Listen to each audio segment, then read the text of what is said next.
Chittagong medical college হাসপাতালে প্রতিদিন প্রায় ৫,০০০ লিটার বিশুদ্ধ পানি সরবরাহ করা হচ্ছে একদম বিনামূল্যে।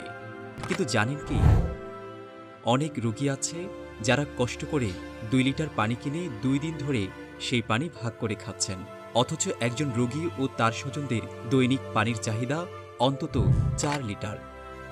এই নির্মম বাস্তবতা থেকে অনুপ্রাণিত হয়ে আলহাজ শামসুল হক ফাউন্ডেশন চট্টগ্রাম মেডিকেল কলেজ হাসপাতালে স্থাপন করেছে বিশুদ্ধ পানির প্লান্ট। প্রতিদিন রোগীরা পাচ্ছেন প্রায় ৫,০০০ লিটার বিশুদ্ধ পানি সম্পূর্ণ বিনামূল্যে।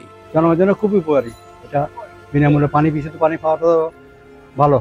রোগীর স্বজনদের যেন আর পানির জন্য নিচে নামতে না হয়, সেই ভাবনা থেকেই নতুন ভবনের প্রতিটি ফ্লোরে দেয়া হয়েছে পানির লাইন। আলহামদুলিল্লাহ, আমরা চাই এই উদ্যোগ চট্টগ্রামের গণ্ডি পেরিয়ে দেশের প্রতিটি সরকারি হাসপাতালে পৌঁছে যাক, যেন কোনো রোগী বা তার পরিবার আর কখনো পানির জন্য কষ্ট না পায়।